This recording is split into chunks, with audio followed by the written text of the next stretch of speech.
Alors, bonjour, chers choisis de Jésus. Il me fait plaisir d'être avec vous aujourd'hui. Donc, pour vous, peut-être que c'est en pleine soirée, peut-être que c'est aussi en plein après-midi ou que sais-je, ou dans la matinée. Voilà, donc je suis heureux de vous retrouver aujourd'hui. Soyez tous les bienvenus. Je veux saluer Sylvie qui est là, Rama, Performance Peugeot. Il y a Lisby aussi qui est là. Monica, Eau de Pâques, Rose. Donc, je vous souhaite tous le bonjour et je suis heureux de vous retrouver aujourd'hui. Et comme vous voyez, je suis installé devant un petit foyer. Bien sûr, ce n'est pas un foyer au bois, c'est un foyer électrique. Vous voyez la vitre. Vous voyez un petit peu comment je suis installé à cause du reflet dans la vitre. Mais voilà, donc, je suis heureux de vous retrouver de cette façon-là. Donc, Rose de Tahiti, donc je te salue. Fait que voilà, merci d'être à l'écoute, merci d'être fidèle au rendez-vous. Et puis, je suis heureux de revenir, là, comme je vous avais déjà dit dans un de mes lives, dans plusieurs de mes lives. C'est possible que le dimanche, je ne sois pas au rendez-vous, simplement parce que l'horaire ne me le permet pas. Et puis, c'est ce qui est arrivé. Dimanche dernier, je n'étais pas au rendez-vous, tout simplement parce que l'horaire ne me le permettait pas. Mais je suis heureux de reprendre aujourd'hui avec vous, tout simplement. Et puis aujourd'hui, on aura la joie de pouvoir se partager ensemble sur ce thème qui est issu du volume 1 au message 196. Donc, c'est ensemble, nous nous dirigeons vers la cité céleste. Ensemble, nous nous dirigeons vers la cité céleste. Donc, pour bien entamer tout cela, donc je vais tout simplement aller un peu plus de l'avant et puis voir comment que tout cela se profile. Effectivement, Fabiola, tu as bien raison. Bonne fête du Christ roi de l'univers.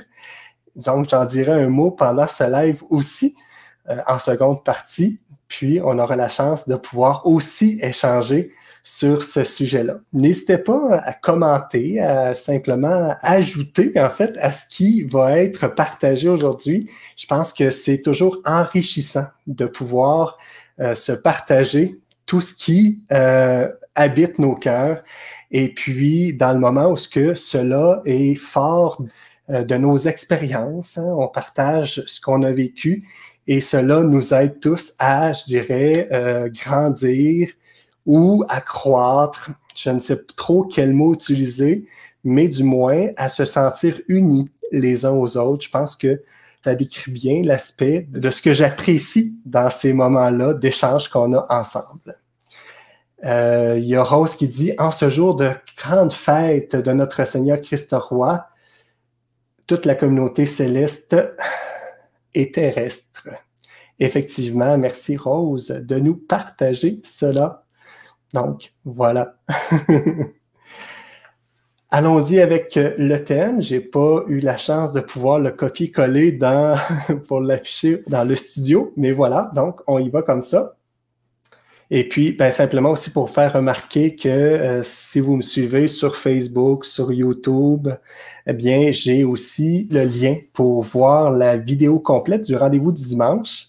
Rendez-vous qui est lu et commenté par Léandre Lachance. Donc, vous pourrez aussi faire un bout avec cela. Donc, ensemble, nous nous dirigeons vers la cité céleste.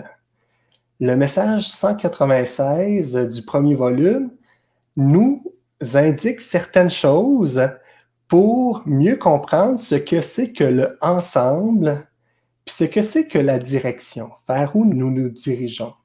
Donc, je vous lis tout simplement un passage du volume. Nous marchons sur la même route, souvent faite de petits sentiers rocailleux, jonchés de ronces et d'épines.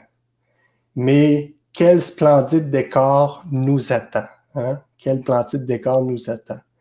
Et cela vient nous renseigner sur le fait qu'il y a un ensemble.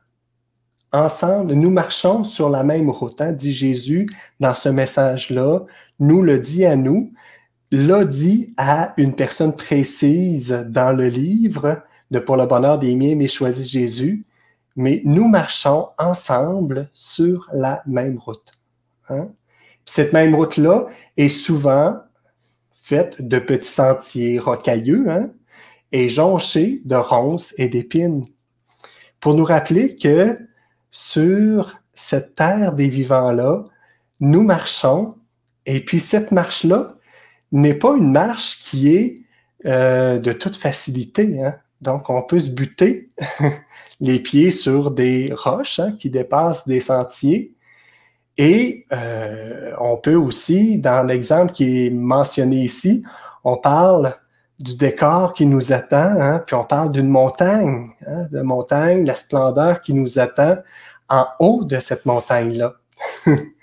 Et puis, combien que c'est enrichissant que d'arriver en haut, hein, tout essoufflé, où ce qu'on a emmagasiné, je dirais, l'air pur qu'on a pu respirer tout en montant, avec les odeurs qui circulaient aussi, et aussi avec tous les muscles qui se sont mis en œuvre pour nous aider à monter jusqu'en haut. Et rendu en haut, ben, on découvre certains muscles qui sont plutôt apparents par certaines douleurs et d'autres qui sont aussi apparents par une espèce de détente hein, qui nous vient rendu en haut avec la bouffée d'air pur qu'on peut avoir. Et puis, Jésus qui nous dit qu'il nous accompagne hein, sur ces sentiers-là. Je dirais avec un S parce que finalement, chacun, on est accompagné. Puis peu importe le sentier dans lequel on marche, on est accompagné par Jésus. C'est important de pouvoir en prendre conscience. Et au départ, qui dit marcher dans la foi pure, hein, marcher dans la foi pure et l'air pur. C'est beau le petit jeu de mots que tu nous fais aujourd'hui, mais effectivement, hein, c'est ce qu'on recherche un peu, hein, l'air pur qui vient nous montrer que à quelque part, il y a abondance, il y a quelque chose qui peut nous rassasier. Hein? Et puis, dans la foi pure, c'est quelque chose, en fait, qui nous déstabilise un peu. Donc, l'air pur vient nous stabiliser, je dirais, puis la foi pure un peu nous déstabiliser par moments. Il faut se le dire, je pense, mais cela nous amène à avancer, hein, nous amène à avancer parce qu'on sait qu'on est accompagné. Donc, ensemble, hein, nous nous dirigeons et nous nous dirigeons vers où ensemble? Dans le volume 1, au message 196, on parle, hein, bien sûr, c'est dans le titre aussi, ensemble vers la cité céleste. Ensemble vers la cité céleste.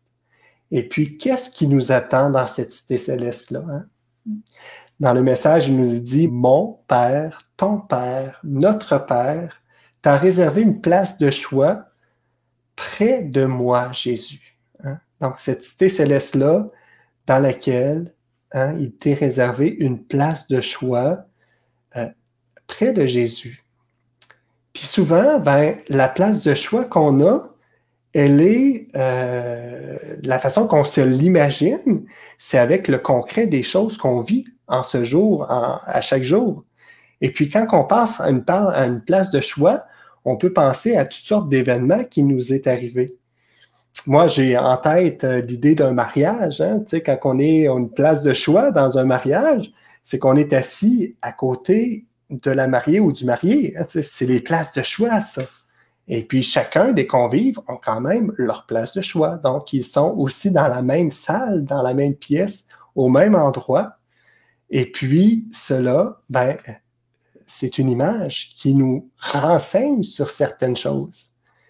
Mais est-ce que cette dimension-là, le fait de vivre en 3 dimensions, c'est-à-dire de pouvoir occuper un espace ou non, le même espace, un espace qu'on peut occuper, mais qu'un autre ne peut pas occuper en même temps qu'on l'occupe, est-ce que cela est réducteur?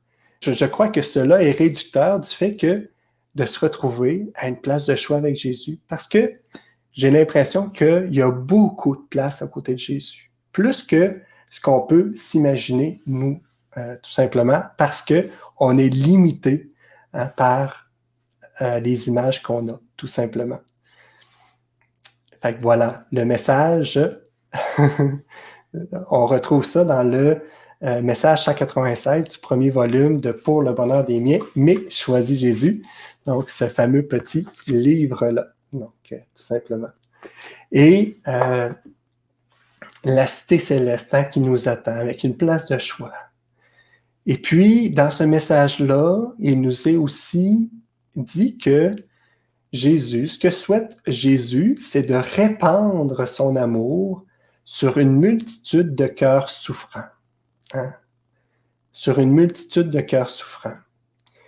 Et puis, que nous sommes choisis pour, je dirais, exercer, pour répondre à ce désir de Jésus-là. C'est-à-dire de répandre l'amour, son amour à lui, l'amour du Père, sur une multitude de cœurs souffrants. Puis qu'est-ce qu'un cœur souffrant? C'est la question qu'on pourrait se poser. Et est-ce que c'est apparent un cœur souffrant? Moi, bon, j'ai certaines choses à partager, mais je vous lance un peu la question qu'on pourra se lire peut-être un peu plus tard dans le live d'aujourd'hui. Il y a Nicole qui nous dit ici, c'est intéressant, oui, mais n'oublions pas, les derniers seront les premiers. Alors parfois, il faut laisser les places de choix et soyons humbles. Effectivement, tu as absolument raison, Nicole. C'est une parole qui nous vient de la parole de Dieu, donc de la Bible, où ce que Jésus nous rappelle cette réalité-là, que les premiers seront les derniers. Hein. Puis souvent, ces premiers-là, ces derniers-là qui seront les premiers, c'est pour nous rappeler justement ce que tu dis dans ton commentaire, c'est d'être tout simplement humble. C'est d'être tout simplement humble et de ne pas chercher cette première place-là. D'être ce tout petit, tout simplement, qui est attentif à ce que l'amour du Seigneur, à ce que cet amour-là soit déversé dans les cœurs les plus souffrants. Hein? On se fait tout simplement penser à ça. C'est beau ce que tu nous relèves comme expérience que tu as vécue et combien, en fait, je peux déceler dans ton commentaire, Françoise, que cet aspect-là, de pouvoir déverser l'amour de Jésus à travers le travail que tu faisais, devait être quelque chose de très, très, très important pour toi. Tu rajoutes ici un petit message. Je rajoute qu'on m'a appelé pour y revenir et j'en pleure d'émotion. Ah, voilà. Donc, cela te fait penser à cet appel-là, effectivement. Merci de nous partager cela, Françoise. Et puis, il y a Caroline ici qui nous partage, oui, être humble, je crois que c'est se trouver bien à la place magnifique que notre Seigneur nous a préparée pour chacun de nous, quelle qu'elle soit, car c'est pour notre bonheur avec lui. Effectivement, l'humilité, je pense que ça va aussi dans les deux sens. Hein. Des fois, on veut être tellement humble que finalement, on oublie on cherche tellement l'humilité qu'on oublie de rendre grâce pour qu'est-ce qu'on reçoit. Hein? Comme si que le Seigneur nous a préparé une place et puis ben, je la refuse parce que je veux être humble. Alors, au lieu de dire merci Seigneur, c'est cette place-là que tu m'as préparée, c'est cette place-là que je vais prendre tout simplement. Hein? C'est ce que tu viens nous rappeler, Caroline, je crois, dans ton commentaire. En tout cas, du moins, peut-être je l'interprète mal, mais je crois que ça a du sens.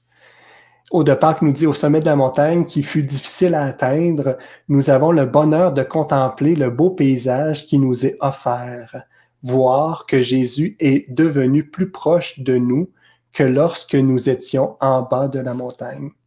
Effectivement, je pense que tu viens ajouter à ce que j'ai cité tout à l'heure, là, tout simplement. Et effectivement, hein, c'est ce qui se passe. Quand on est rendu en haut de cette montagne-là, il y a quelque chose qui s'offre sur nous de magnifique. Et on paraphrase cette explication-là pour cette cité-là céleste qui, finalement, est le dessus de la montagne qui vient nous offrir un paysage qui est tellement rien à travers toutes les souffrances qu'on peut avoir vécues dans l'ascension de cette montagne-là, dans ce chemin-là, accompagné du Seigneur, qui n'est vraiment rien, tout simplement. Il y a Nicole qui nous redit « Fête du Christ roi, Jésus mon roi, Jésus ma joie, Jésus tu es là avec nous. » Merci Nicole de fêter cette fête-là à travers ce Facebook Live-là. Et puis, voilà, ensemble, nous nous dirigeons vers la cité céleste. C'est tout simplement de prendre conscience qu'on n'est pas seul, d'abord, on est accompagné, et que cette marche-là, ne se fait pas sans écorchure, ne se fait pas dans un terrain qui est tout à fait plat. On aura peut-être à culbuter de temps en temps parce que, tout simplement, la vie est faite d'expériences qui nous permet de pouvoir prendre conscience que ce qui est important, c'est l'union avec le Seigneur. Et pour que cette union se fortifie,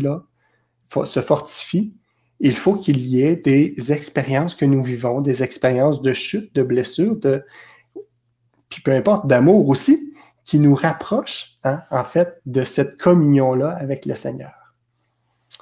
Voilà. Donc, je lis un petit commentaire de Rose qui dit « Jésus nous a donné une maman d'amour au pied de sa sainte croix pour nous y conduire ensemble. Avec elle, nous sommes ses enfants et qui a Marie à l'Esprit du Père et du Fils. C'est sûr que nous arrivons à un bon port dans notre cité céleste. Amen. Avec elle, réjouissons-nous. » Effectivement, qui a Marie a tout, comme on pourrait redire. Et si elle nous accompagne, si on prend le temps de prendre conscience qu'elle nous accompagne, puis que justement, on veut qu'elle nous accompagne, parce que ce n'est pas tout de dire que le Seigneur nous accompagne. Il faut aussi l'inviter à nous accompagner vraiment, donc à faire cette route-là avec nous. C'est beau de dire qu'il nous accompagne, parce que c'est la réalité, c'est vrai qu'il nous accompagne. Mais est-ce que moi, j'en prends conscience? Est-ce que moi, je l'invite à partager des moments précis de mon quotidien, de ma vie, dans ces chemins-là que je parcours? Parce qu'il est là, j'ai juste à lui demander, à lui offrir, en fait, de partager avec moi certains moments, et il va les partager, parce qu'il est là, tout simplement. Donc voilà. Il y a ici « Alors, soyons dociles à sa parole de vie », Rose nous dit, que tu rajoutes tout simplement, effectivement, soyons dociles à sa parole. Et puis sa parole, comme on le dit chez les Choisis de Jésus, dans les volumes de Pour le bonheur des miens, mes Choisis de Jésus, sa parole se révèle soit par inspiration, par des événements, par d'autres personnes, tout simplement. C'est se confirme dans tout cela. Et puis, ce qui n'est pas nécessairement toujours facile à déceler, parce qu'on espère toujours qu'il nous parle en direct, qu'il nous parle directement à notre cœur. Mais bon, pour des raisons ou d'autres, le Seigneur, pour se faire entendre, a besoin de pouvoir te rejoindre, soit en direct, soit par des événements, ou soit par des personnes. Puis bien des fois, ça prend plusieurs événements, plusieurs personnes qui confirment les choses avant que j'allume puis je me dise « Ah oui, c'est vraiment ce que le Seigneur veut de moi. » là. C'est au moment où il répond à ma prière que j'avais oublié, que j'y avais fait, là, tout simplement. Est-ce qu'il répond? Il répond, mais il répond en son temps, bien sûr. Puis des fois, c'est entre mes mains que se retrouve cette réponse-là. On a cet aspect-là que Aude de Pâques nous partageait tout à l'heure, d'avancer dans la foi pure, à l'air pur. Faut quand même avancer, même si on n'a pas la réponse. On avance dans la foi. Ce vers où je m'en vais, c'est ce que le Seigneur veut, tout simplement. Jusqu'au moment où il y a certains événements, certaines choses qui m'indiquent, ça précise des choses de mon cheminement. Voilà. Il y a Aude de Pâques qui continue. Pour continuer avec l'analogie de la montagne, quand la pente est trop raide, on appelle Maman Marie et elle vient à notre secours. Voilà. c'est effectivement tout simplement vrai. Hein? Que dis-je de plus? Mais on a ces ressources-là qui sont là pour nous. Il faut juste les utiliser. Hein? Il nous est redit qu'ils nous accompagnent. Ben, ils sont là. Utilisons ces ressources-là qui sont mises à notre disposition. Et puis ici, j'ai merci de votre partage, de votre petit coin de France. Cela fait du bien. Je lis un passage des livres de tous les jours et le message sur mon téléphone chaque matin. Cela me guide pour la journée. Mais merci de nous partager ça. Donc, d'un petit coin de France, Françoise, un petit coin de France, c'est un petit peu d'adon. Le lien se fait bien, en fait, tout simplement. Mais merci de nous partager cela et de nous montrer, de nous témoigner que le Seigneur t'accompagne dans ce quotidien-là, à travers les messages que la Fondation envoie, tout simplement, dans ses communications. Voilà. Je m'en vais déjà vers, ça fait 25 minutes que je suis en direct, un petit peu moins parce que j'ai commencé un petit peu plus de bonne heure, étant donné que je n'étais pas tout à fait prêt, mais je m'en vais quand même vers la parole de Dieu d'aujourd'hui, hein, la fête du Christ roi de l'univers. Et qu'est-ce qui nous est dit dans la parole d'aujourd'hui? Dans Daniel, chapitre 7, verset 13 et suivant, il est écrit « Sa domination est une domination éternelle. » Et il est écrit un peu plus loin « Sa royauté ne sera pas détruite. » Il me semble qu'on a besoin d'entendre ça aujourd'hui, hein, que sa domination est une domination éternelle. Hein. Roi de l'univers, c'est pas, on peut dire, c'est pas juste le roi de la terre, c'est roi de l'univers. On fête cela, on fête cette fête-là aujourd'hui. Et puis, d'entendre dire dans la parole de Dieu que sa royauté ne sera pas détruite. Hein? Parce que la royauté, c'est le fait de dominer, on parle de domination, hein? Mais est-ce que... je pense qu'on a besoin d'entendre ça aujourd'hui. Je ne poserai pas de questions plus que ça, mais je vais aller plus en avant dans ce qui nous est proposé aujourd'hui. Dans le psaume 92, il est écrit « Le Seigneur est roi, il s'est vêtu de magnificence. » Qu'est-ce que la magnificence? Hein? Donc, dans le dictionnaire, il nous est dit c'est ce qui est magnifique. Donc, ça nous renseigne un petit peu. Et puis, au niveau littéraire, il nous est dit dans le dictionnaire disposition à dépenser sans compter. Hein? Donc, il s'est vêtu de magnificence, c'est qu'il est disposé à dépenser sans compter. Est-ce que ça ne vous fait pas le lien avec, justement, ce qu'on vivra à Pâques, c'est-à-dire ce don, hein, ce ultime don de Jésus pour sauver l'humanité?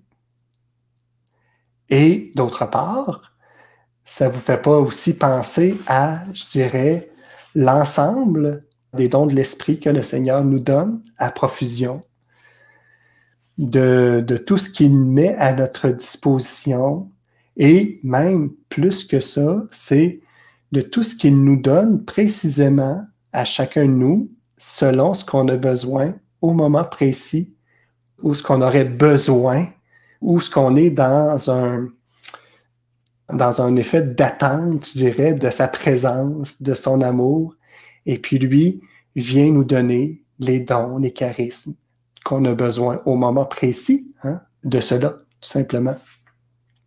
Donc, la magnificence, hein, à dépenser sans compter. Hein, comme si que, peu importe qui tu es, peu importe ce que tu as fait, ça n'importe peu. Je vais te donner autant de grâce, d'amour, etc., que tu as besoin que quelqu'un d'autre. Il n'y a pas de différence pour moi, dit le Seigneur. Donc, je ne te jugerai pas sur ce que tu es, sur ce que tu as fait, Je vais simplement te juger sur ce que tu as besoin pour te rapprocher de moi. Hein? Puis ça, c'est des flots d'amour qui s'en vont vers toi. C'est tout. Il n'y a pas d'autre jugement. Et puis, il y a aussi l'Apocalypse de Saint Jean. Donc, Apocalypse au chapitre 1, verset 5 et suivant. Il est dit, le prince des rois de la terre a fait de nous un royaume et des prêtres pour son Dieu. Et il est dit un peu plus loin aussi, je suis l'alpha et l'oméga, dit le Seigneur. Donc, je suis le début et la fin. Je suis le début et la fin. Sa domination, comme on disait dans Daniel, sa domination est une domination éternelle. Hein? Donc, il est le début et la fin, l'alpha et l'oméga. Et en Saint Jean, au chapitre 18, verset 33 et suivant, c'est toi-même qui dis que je suis roi. Hein? Devant Pilate, Jésus est jugé et Jésus répond, c'est toi-même qui dis que je suis roi. Moi, je n'ai rien dit de tel, c'est toi qui l'as dit. Et on fête aujourd'hui le Christ roi de l'univers. Comme si ce titre ne vient pas de lui, il vient d'un autre. Et ce titre est tout simplement juste. Pour montrer c'est quoi cette humilité-là. Hein? Jésus ne refuse pas ce titre de roi. Il vient juste remettre les choses à leur place en disant que c'est toi qui dis que je suis roi. C'est pas moi. Mais c'est toi. Puis je l'accepte. Hein? Parce qu'on fête cette fête-là aujourd'hui. C'est beau, hein? C'est l'humilité, ça aussi, le fait d'accepter ce que je suis devant les yeux de Dieu. Voilà, je vois que vous commentez beaucoup. Je vais aller vers quelques commentaires, étant donné que j'ai terminé sur la parole de Dieu.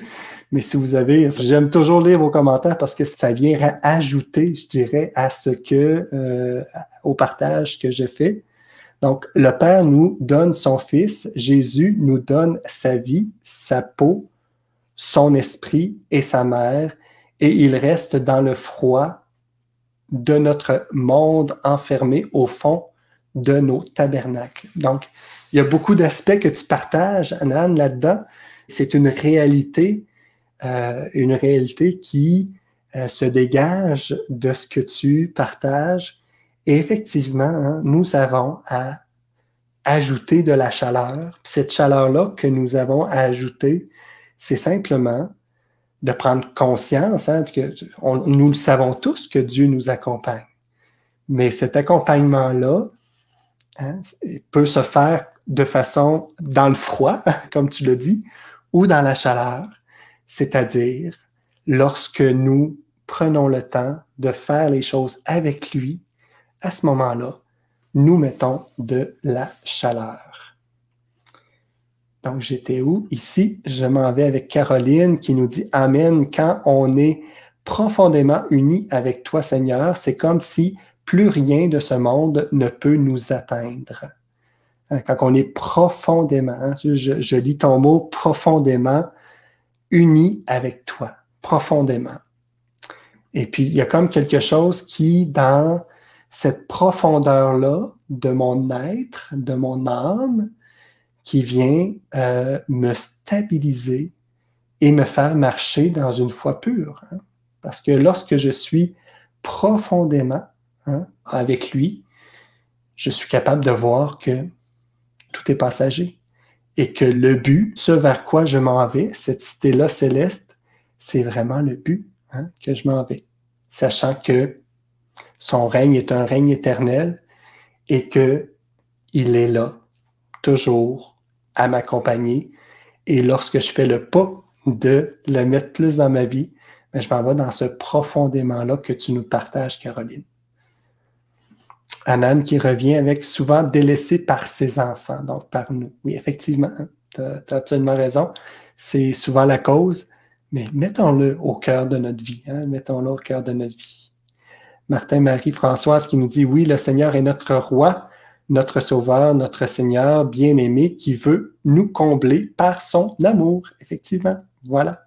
C'est tout ce qu'il veut et il souhaite que nous accueillions cet amour-là. Merci, Françoise. Et puis, régner, c'est servir. Voilà. Régner, c'est servir. Et ce que tu nous partages là, Rose, Rose de Tahiti, ce que tu nous partages là, c'est beau parce que de régner, c'est servir. Lorsque je sers, hein, mais c'est servir, c'est servir. Comment je dirais ça? Je veux dire quelque chose, puis j'arrive pas à le dire. Mais de régner, c'est servir. Mais c'est servir qui? Hein? Il y a 3 petits points à ta phrase. Mais c'est servir qui? Est-ce que c'est servir mes propres intérêts? Je comprends ce que tu veux dire très, très bien, mais je pousse la réflexion quand même à savoir, est-ce que c'est servir mes propres intérêts? Est-ce que c'est servir les intérêts de l'autre? Ou c'est servir les intérêts de Dieu? C'est bien sûr ce que tu sous-tends là-dedans, c'est de servir Dieu. Hein? C'est de servir Dieu. Et c'est de servir Dieu à travers les frères et sœurs qui sont sur cette terre. Hein?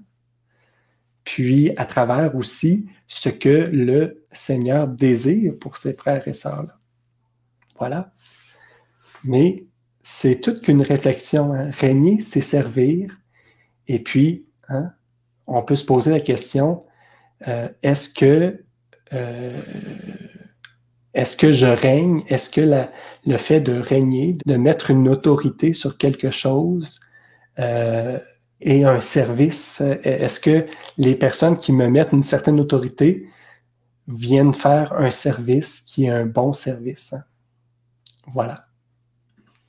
À réfléchir tout simplement. Il y a Peggy qui dit, Jésus nous dit que nous avons du prix à ses yeux. Merci Seigneur, effectivement. Puis si on savait le prix que nous avons à ses yeux. À nous de chanter notre roi d'amour. Merci Anan. Et au départ qui nous dit, merci Seigneur d'être un roi si magnifique. Tu te proposes simplement, tu ne nous obliges pas à toi, mais c'est nous-mêmes qui découvrons que plus nous t'ouvrons notre cœur et notre confiance, plus nous devenons heureux, plus nous devenons intimes avec toi et plus nous goûtons à ton amour. Un roi si humble, je t'aime Seigneur Jésus et j'aime notre Église. Voilà, donc, merci Anan de nous, je dirais, tracer un peu ce que c'est que de suivre le Seigneur. C'est ton expérience, puis que je trouve très belle, puis que j'endosse très bien. Et puis, comment que le Seigneur, à travers tes propos, nous laisse libres. Mais hein, il est là. Il est là. Dans la mesure où nous lui ouvrons notre cœur. Voilà. Et puis ici, Rose qui dit « Dieu et son prochain comme soi-même ». Donc, d'aimer Dieu et son prochain comme soi-même. Voilà. Hein? On oublie souvent, on aime tellement Dieu ou on aime tellement son prochain, puis finalement, le comme soi-même prend un peu moins d'espace, comme si c'est moins important de s'aimer. Mais je pense que le Seigneur veut qu'on aime sa création. Hein? Puis une de sa création, c'est nous, hein? C'est toi, c'est moi. Et on a à aimer cette création-là. Puis à rendre grâce pour cette création-là qu'il a fait. Parce que le Seigneur, il n'y a pas une chose qu'il a fait qui soit mauvaise. Hein? Tout est bon. Tout est bon à ses yeux. Mais on a à l'aimer, cette création-là. Merci. C'est qui nous avait dit ça? Rose. Anan qui dit le prix de sa vie et de la souffrance de sa maman aussi. Donc oui, effectivement, hein, c'est comme ça qu'il nous a aimés. Donc, en le payant de sa vie, puis en le payant aussi, Marie l'a aussi payé par la souffrance qu'elle a vécue, effectivement. Donc, il nous a aimés énormément. Ne le laissons pas tomber. Merci Christophe Roy de ton amour en chacun de nous. Merci Kevin et Union de prière. Bonne semaine à chacun. Oui, bonne semaine aussi à chacun. Laissons-nous emporter par la majesté d'un amour divin qui ne demande rien d'autre que d'aimer. Effectivement. Voilà. Donc, avançons, continuons à marcher sur cette route-là et que le Seigneur vous accompagne tout au long de cette semaine vers cette montée-là en montagne. Et comme je dis cette montée-là en montagne, j'aime bien vous diffuser aussi cette petite montée-là en montagne que j'ai fait, que je vous avais diffusée il n'y a pas très longtemps. Eh bien, j'en profite pour vous, en vous souhaitant la fin de ce live-là, en vous disant, laissez-vous combler par son amour, laissez-vous aimer par l'amour du Seigneur et soyons toujours réceptifs pour que se réalise en nous et à travers nous, je dirais, cet amour, cette volonté-là du Seigneur qui est de simplement déverser, de répandre l'amour dans une multitude de cœurs-là. Donc, ensemble, nous nous dirigeons vers la cité céleste. Donc, je vous souhaite donc une bonne semaine et soyez dans la joie, soyez dans la paix et que le Seigneur ne cesse de vous bénir, de vous combler de son amour. Et je vous dis, moi, à la semaine prochaine, donc à dimanche prochain, et nous retrouverons comme à l'habitude. C'est recréé, donc lundi, Guy Fromet de Rosnay, le mardi, l'abbé Guy Giroux. Le mercredi, ce sera soit Nancy, Linda ou Claire. Le jeudi, c'est Léandre qui sera là. Et puis, le vendredi et le samedi, c'est tout simplement congé. Fait que voilà. Fait que on se redit ensemble, parce que l'amour nous aime, nous devenons l'amour. Et je vous dis à la semaine prochaine. Au revoir. Que j'adore. Vous aurez l'Esprit venu d'auprès du Père. Par la vérité, vous rendrez témoignage.